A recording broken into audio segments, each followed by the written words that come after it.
"That rust bucket is poisoning the lake," the man barked, gesturing with a manicured finger at my boat, my Minnow. He wore a tailored blue blazer, hair slicked back like he was still trying to impress someone. His yacht loomed beside mine, glossy and immense, pumping music into the summer air like it owned the shoreline. People on board laughed. Clinked glasses. I stood barefoot on the dock, my eyes on Minnow.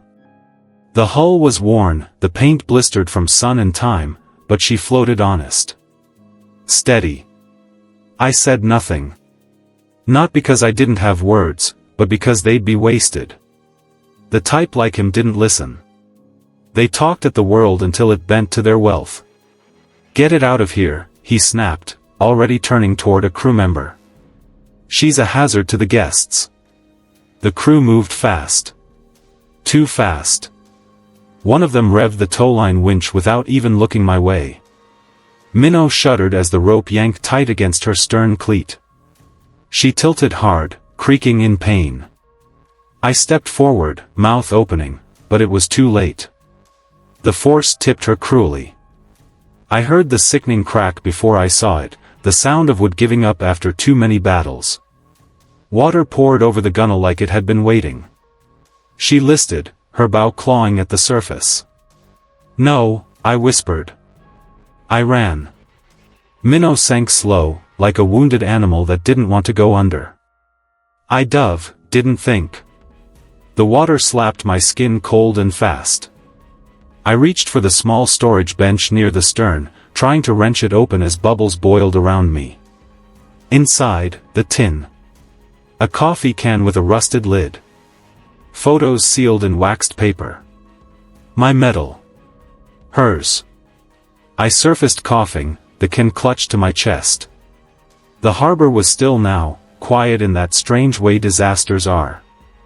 The crowd on the dock, dockhands, tourists, boat owners, they just stood there. Some with phones in hand. Most just watching.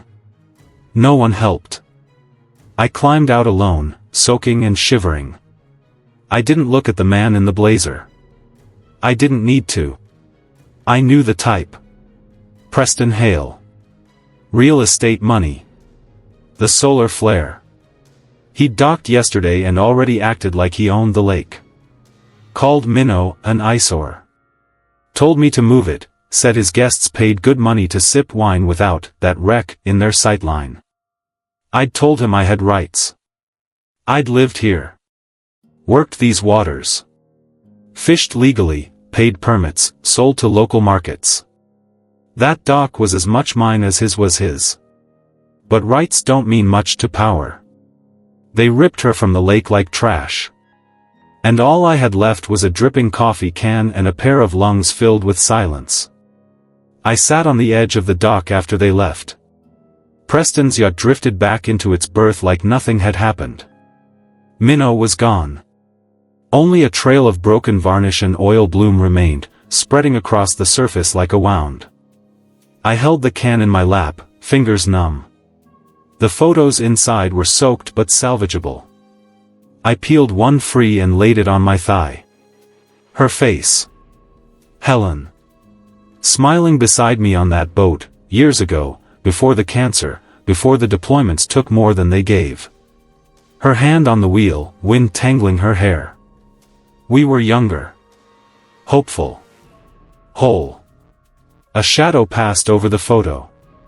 I looked up. A kid, maybe 20, stood nearby, backpack slung low, phone still in hand. He looked unsure, like he wanted to say something but didn't know how. "You okay, sir?" he asked. I nodded. Not because I was, but because the question didn't have an answer. "Name's Jason," he said. I got the whole thing on video. I didn't know what to do. But I posted it. I couldn't just let it go. I didn't say anything. Not yet. He crouched, holding the phone toward me. The screen played what I'd lived only minutes before, Preston's command, the crew's rough hands, Minnow's tilt, my dive. The caption read, A 72-year-old veteran was thrown out of his own home for not being luxurious. The video had already been shared thousands of times. "I didn't mean to invade your privacy," Jason said. "But, people are angry. Really angry. You served, didn't you?" "Once," I said. "Army? Medic. Korea. Iraq. Fallujah." Jason stared. "You lived on that boat?" "Since my wife died." He nodded, eyes flicking down to the can. "Is that all you have left?" I didn't answer. Didn't need to. That evening, the marina changed. People walked by with sideways glances. Some looked ashamed. Others curious. A few offered half-hearted apologies that sounded more like discomfort than regret. No one offered help. No one replaced what had been taken. But Jason stayed. He brought coffee from the cafe down the street. A sandwich wrapped in foil. Sat beside me in silence as the sky went dark and Minnow slept under the surface. He showed me the comments. He helped people. They destroyed his home like it meant nothing. Preston Hale should be charged. Where are the veterans? Where is the honor? This is America. We treat our elders like garbage. The hashtag spread like fire, hashtag justice for Walter, hashtag Minnow was home, hashtag veteran lives matter.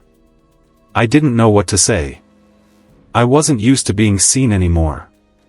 That morning, I'd fixed a flat tire for Jason and two of his friends. Their car had blown a sidewall just past the pier entrance. They were trying to jack it up wrong, risking a snapped axle. I'd walked over, knee brace creaking, and showed them how it was done. Wouldn't take a dime. Told them, helping's free.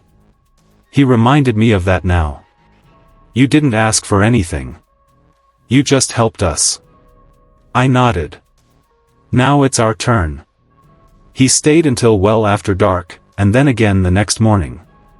When the news vans arrived, it was Jason who guided them to me. He didn't speak for me. Just told them what he saw. Gave them the footage. Then he stood back and let me choose whether to speak. I didn't. Not yet. Instead, I watched as they filmed the marina. Solar flare looming beside the empty space where Minnow had once lived. Preston didn't appear. No statement. No apology. Just silence. Until someone else showed up. A black SUV rolled down the gravel lot. State plates. From the passenger door stepped a tall, broad man in a tan suit, walking with the confidence of someone who no longer had to prove anything. David Langston. Former Navy major. Now a South Carolina state senator. He didn't wave to the cameras. He didn't shake hands. He came straight to me. "Walt," he said. "It's been a long time." "Langston," I said. "Didn't expect to see you here." "I saw the video. You always said you hated the internet." "I do. But some things cut through." We shook hands. His grip hadn't changed, firm, respectful. "I served with this man," he told the press. "He carried wounded through mortar fire in Tikrit. Saved 4 men in one night. The only reason I'm standing here is because of him." The reporters turned. The marina fell quiet. Walt gave his strength for this country. And when he lost everything, we all stood by and watched. That ends now. He turned to me, quieter now. "We failed you. But we're going to fix this." Then he looked out across the lake, at the oil-slicked water and the shame that hung heavy in the air. "We're going to start with a boat." I didn't know what to say. Not yet. But I felt something stir beneath the weight I'd carried for years. Something I hadn't felt in a long time. Dignity. Not given. Returned. By noon, the marina was unrecognizable. Where silence had ruled the day before, a quiet storm had taken hold. News anchors stood with wind in their hair, reporting in solemn voices about the veteran whose life was sunk for the comfort of a billionaire. Volunteers arrived. Strangers with clipboards, water bottles, folding chairs. Not out of pity. Out of principle. Langston didn't make more speeches. He worked the phones. Stepped aside when a group of young veterans showed up, men and women who hadn't known me, but said they owed everything to people like me. They brought a flag. Folded it with precision. Placed it beside me on the dock like it was a lifeline. The local harbor manager, Carl, came down late in the day. His shoulders sagged. "I didn't stop them," he said. "I knew what Preston was doing, and I let it happen." I looked up from the coffee can still resting near my boots. "You still have a choice," I told him. He nodded, then stepped forward and offered his hand. For the first time in years, I saw in someone's eyes the shame of complicity, not just the comfort of privilege. Word came from the State Department of Natural Resources. Preston's docking permit was suspended pending review. Violation of Marina Code 4:12, destruction of private property in shared waterways. That was the language. But it wasn't the real charge. The real charge was cruelty. By late afternoon, the shape of something new began to form. Langston stood with a small clipboard and a larger plan. "There's a state fund for emergency displacement," he said. "Usually for hurricanes. This qualifies. You're being rehoused tonight. Temporary, but safe. After that, we'll talk compensation, restitution, and your benefits." "My benefits lapsed," I reminded him. "Wrongly," he said. He looked down at the tin in my lap. "What's in there?" I opened the lid. A few photos, some water-stained, most intact. One of Helen in her navy sweater. Another of us on Minnow's bow, a sunset behind us so golden you'd think we staged it. Then the medal. Bronze star. Folded citation still inside the envelope, never framed, never displayed. "Looks like I missed a few chapters," Langston said. I didn't correct him. There was nothing left to add. That night, the ceremony happened. I didn't ask for it. Didn't want it. But Langston said, sometimes a town needs to remember what it forgot. Boats lined the water in silence. No horns. No clapping. Just a crescent of vessels floating, their flags at half-staff. The National Guard had arranged it. Quietly. Without spectacle. They read my name from a speaker mounted to the pier. Walter Dean. Army Medic. Bronze Star. Commendation for Valor Under Fire. Retired with Honor. Resident of Lake Morgan. Fisherman. Husband. Then they named Helen. Beloved spouse. Community volunteer. Voice of Lake Morgan Library. I don't remember standing. Don't remember taking the folded document from Langston's hand. But I remember the words. Restoration of benefits. Compensation for property loss. Emergency housing. And this. He turned. Two dockhands wheeled out a tarp-covered object. Langston pulled the cloth away. A boat. Not a yacht. Not some gleaming trophy. Just a boat. New hull, deep blue paint. Clean rigging. A name painted on the side in modest white script. Freedom's Wake. I stared at it for a long time. Jason stood near the bow, eyes bright. He'd helped clean it. Said he wanted to do more. Said he wouldn't forget. Neither would the dockhands. They stood in uniform rows, caps in hand, heads bowed. Even Carl, the harbor manager, knelt beside the stern and touched the nameplate. I was wrong, he said. We'll rebuild what was taken. I stepped forward. My knees ached, but I didn't ask for help. When I climbed aboard Freedom's Wake, I paused at the helm. The wood was smooth, freshly varnished. But I placed the old photo there anyway, Helen at the wheel. Tape wouldn't hold, so I used a small brass pin. Then I stood back. Langston raised a hand, and every boat on the lake let their flags rise in silence. The sun was setting behind the trees. Gold light spilled across the water. No music played.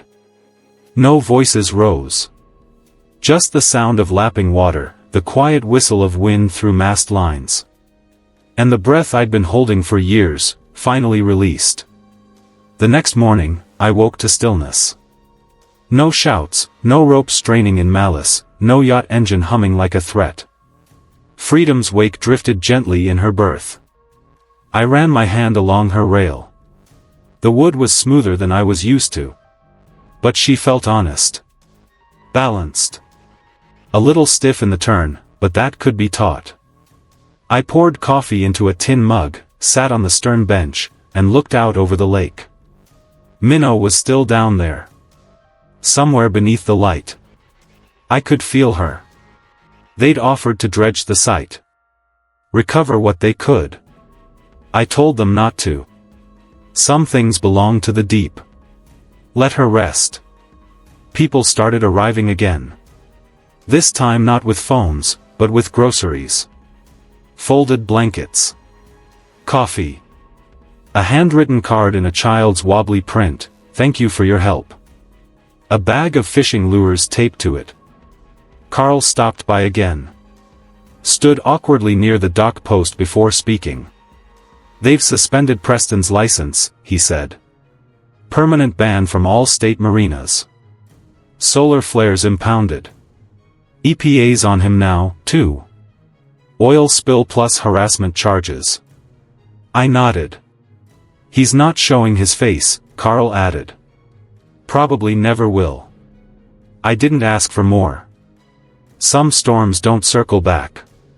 But one did. Late in the day, Jason returned with his father.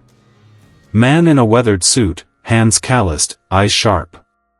"Mr. Dean," he said. "My son told me what happened. I served with the 173rd, lost a few good friends in places no one remembers anymore. I want you to know, I saw that video. And I cried." He extended an envelope. "Small donation. My wife and I, just something to help. No politics, no press." I hesitated. Then I took it. Not for me. For the promise it represented. That night, something else arrived. A bus. Painted in muted green, like a museum piece. The door hissed open, and men in uniform stepped out, retired, all of them. Gray hair. Stiff knees. Medals on their chests, dust on their boots. Langston stood beside them, arms folded. "Honor Guard," he said. "Volunteer veterans." They saw the footage. Said if we were having a ceremony, they wanted in. They brought with them a folded flag and a certificate sealed in glass. Presented to Walter Dean, it read. "In recognition of a life lived in service, not only to country, but to community." I didn't know what to say. But I knew what to do. I stood. The honor guard raised their flag. Music played, soft, a single trumpet. Taps, echoing across the water. Boats lit their mast lights, one by one. A chain of light stretching into the dusk. Jason lifted his phone, not to post. Just to record. Quietly. Respectfully. And then, as the final note lingered, Langston stepped up again. "I said we failed you, Walt. But you didn't fail us." He handed me a folder. Inside, copies of everything, my discharge record, benefits reinstatement, housing vouchers. VA appointments booked. A fishing license, permanent and free. And the deed. Freedom's Wake was mine. Wholly. Freely. No banks. No debt. Just dignity. Someone in the crowd began to clap. Another joined. It wasn't loud. It didn't need to be. It grew, not like a cheer, but like rain after drought. Slow, certain, cleansing. I felt Helen beside me. In the air. In the hush between sound. That night, I slept aboard Freedom's wake for the first time. No fear. No shame. And for the first time in years, I dreamed of her. Not of war. Not of what I'd lost. But of a quiet lake, a warm sun, and a boat rocking gentle under our feet. 3 days later, the lake was still. The chaos had passed, but the echo of what happened stayed in the wood of the docks and in the glances of those who'd once looked away. I felt it in the silence, that kind that doesn't come from absence, but from attention. From people learning how to be quiet in the right way. Not indifferent, but reverent. I kept fishing. Not for business now, just for rhythm. Cast, wait, pull. Cast, wait, pull. That motion had saved me after Helen died. It had stitched me together in those long, sleepless months when the only thing more constant than the grief was the water. Out here, no one asked questions. The fish didn't care what you'd lost. I'd wake early, drink coffee from a mug stained with years, and go to the stern. Some days, Jason joined me. He never stayed long. Just long enough to watch. Sometimes he brought friends. College kids mostly, ones I'd never expect to give an old man more than a nod. But they came quietly. Sat on the dock. Listened. One of them asked me once, "What kept you going after she died?" I didn't answer at first. Then I said, "Fishing hooks aren't meant to be straight. They have to curve back to catch. Pain does that too." They didn't say anything. Just nodded. I liked that. Langston returned midweek. Brought someone new with him, a woman in army dress blues, clipboard under one arm, boots polished sharp. VA Regional Director. She introduced herself with clarity, no stiffness. "Mr. Dean," she said, "I'd like to walk you through your reinstatement. We're also opening a formal inquiry into how your benefits were terminated. That should never have happened." She flipped the clipboard. Read out dates, errors, missed mail. Bureaucracy stacked like bricks on a man too tired to climb. I asked her plainly, "How many others are like me?" She hesitated. "More than we're proud to admit." "Then fix that," I said. "Don't make this about me. Make it count." She nodded. And for the first time, I believed someone in her position meant it. That evening, Jason called me over to the community center. They were hosting a meeting, dockhands, small business owners, veterans, town officials. Jason had printed a photo from the day of the sinking. One where I'm standing, soaked, the can in my hands. He mounted it on a board with a simple line underneath. Minnow was home. He stepped up to the mic. "This wasn't just about a boat," he said. "It was about what we let happen while we looked the other way. About what respect really means." Then he passed the mic to me. I stood slowly. My knee ached, but I didn't lean. I spoke the only truth I knew. I didn't come here to fight. I came to heal. But sometimes the fight finds you anyway. I don't blame Preston for what he did. Not entirely. People like him are taught that value comes from shine. From how loud you are. From what you own. I paused. But that's not what dignity looks like. Dignity is quieter. It's in how you carry weight. In who you lift. In what you remember.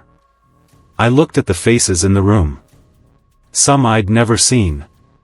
Some I'd helped on bad days, jump-starting a truck, patching a gas line, handing off fish when the pantry ran low. "I've lived on this lake since Helen died," I said. She loved this place. We made a life here that didn't need much, just enough. I touched the brim of my cap. She's buried just up the hill. And now Minnow's beneath these waters. But I've still got hands that can work. And a voice that still holds. I stepped back. That night, the town passed a resolution, Walter Dean Day. July 6th. Not a holiday. Just a marker. A reminder. Jason hugged me afterward. Not the kind of hug that says thanks. The kind that says I see you. 2 more days passed before something unexpected arrived. A package. No return label. Inside, a folded letter and a silver lapel pin. The letter was typed, impersonal. From Preston Hale. I've left Lake Morgan, it read. For good. I underestimated the depth of what you'd built here. I've spoken to my legal team and withdrawn all claims on marina property. I'm also transferring a fund to support displaced veterans in the region. You don't have to forgive me. But know that I've learned. I folded the letter without reading it twice. I didn't need apology. I needed repair. And this, at least, was a step. I placed the pin, a small anchor, cast in steel, on a shelf above the helm. Beside the photo of Helen. The following Saturday dawned gold and clean. The kind of morning that didn't ask for attention, it just gave light, as if quietly grateful the lake still held everything it did. Freedom's wake rocked gently at her mooring. I stood on the dock beside her, wearing a pressed shirt for the first time in years. Clean jeans. My boots shine not for polish, but from wear. Jason had left a note on my cabin door, meet us at noon. The marina was quieter than I expected when I arrived. A few gulls circled overhead. Wind caught the flags, snapping them briefly before letting them fall. Then I saw them. Boats. Dozens of them. Lined up in a soft crescent across the lake's western edge, bows pointed inward. Every deck filled with people standing still, arms folded, eyes toward the dock. Some in uniforms, dress blues, camo, caps tucked under arms. Others in t-shirts and work clothes. No music. No ceremony yet. Just waiting. Langston stood at the edge of the pier with a small microphone clipped to his collar. He didn't look like a senator now. He looked like someone coming home from a long patrol. Ladies and gentlemen, he began, voice firm but low. Today, we are here not just to honor a man, but to repair something that should never have broken. The breeze lifted slightly. Walter Dean served his country in Korea, Iraq, and again in civilian life when he returned. He didn't ask for parades or headlines. He fished. He helped. He stood watch when no one else noticed the fence was broken. He gestured toward the boat behind me. 3 days ago, we gave him back a vessel. But today, we give him something more important. A guardsman stepped forward, carrying a folded American flag. Another handed Langston a wooden box, the same size and shape as a citation case. Langston held it carefully, his voice softening. On behalf of the state of South Carolina, and in the presence of his community, we present Walter Dean with a formal declaration of restitution, full restoration of benefits, emergency housing, and a standing title to his new vessel, Freedom's Wake. He stepped closer. Placed the box in my hands. More than that, he added, voice barely above the wind, we're naming this dock in your honor. It will now be known, officially, as the Walter Dean Pier. A few in the crowd gasped. Others whispered. I didn't say anything. I just nodded. Sometimes words get in the way of truth. Behind us, a Marine Corps color guard stepped onto the pier. They saluted. A bugle played. Not taps this time, but anchors away, soft, unhurried. More of a hum than a hymn. The flag was raised above the marina office, slow and sure. As it reached full mast, I felt something I hadn't in years. Pride. Not the kind that shouts. The kind that stays behind when the applause fades. Jason appeared at my side. Handed me a small box. Inside, my bronze star. Cleaned. Set into a new mount. "We thought you might want to keep it close now," he said. I looked at it for a moment. Then handed it back. "Put it in the library," I said. "Let kids see it. Let them ask questions." He smiled. "They will." I watched the boats drift slowly inward, forming a quiet half-circle. The names on their hulls read like stories: Rest Easy, Maybelle, Mercy Run. One boat pulled forward. An older man in Coast Guard whites stood on deck, saluted, and called out, "Permission to come aboard, Mr. Dean?" I saluted back. Permission granted. He stepped onto the dock. Handed me a small leather-bound journal. "It's from the Department of Veterans Affairs," he said. "They've opened a case study based on what happened here. This will help make sure others don't slip through like you did." The journal was blank. Waiting for a story. Jason walked with me back to Freedom's wake. On the stern seat, I sat again with the coffee tin beside me. But I didn't need to open it now. Everything inside was already written across the water. As the sun began to dip, casting orange across the decks, Langston made one final gesture. He raised a hand. "Let's bring her out." Freedom's wake drifted from the dock, carried by twin outboard motors, guided by a quiet escort. One boat from each direction. Flags raised. Oars held upright in tribute. We moved past the old Minnow's resting place. I took off my cap. No words. Just a moment. Then I turned toward the bow. The lake widened. Lights dotted the shore. People waving. Children holding signs. A few veterans at attention. One little girl waved a crayon drawing. A man on a pontoon boat played a harmonica, barely audible. Jason leaned over. "You think it's over?" he asked. "No," I said. "It's just beginning." He smiled. "For who?" "For all of us." We sailed deeper into the light, not toward some grand. When the boat returned to dock that evening, the lake was near black beneath the sky. Reflections shimmered like glass just beginning to break. Freedom's wake came in slow, guided by two boats with lights dimmed in respect. I stepped onto the dock alone, nodded once to Langston, and stood in the center of the marina as the crowd gathered one last time. The senator turned to face them. "I want to say something simple," he began. "Not as a politician, but as a soldier. Some heroes don't wear uniforms anymore. They wear humility. They walk quietly among us, carrying more than they ever say. But our duty to them never expires." He stepped back, motioned for silence. I stood there, watching the faces. Young, old. Veterans. Families. Strangers. All of them different, but now bound by something rare: witness.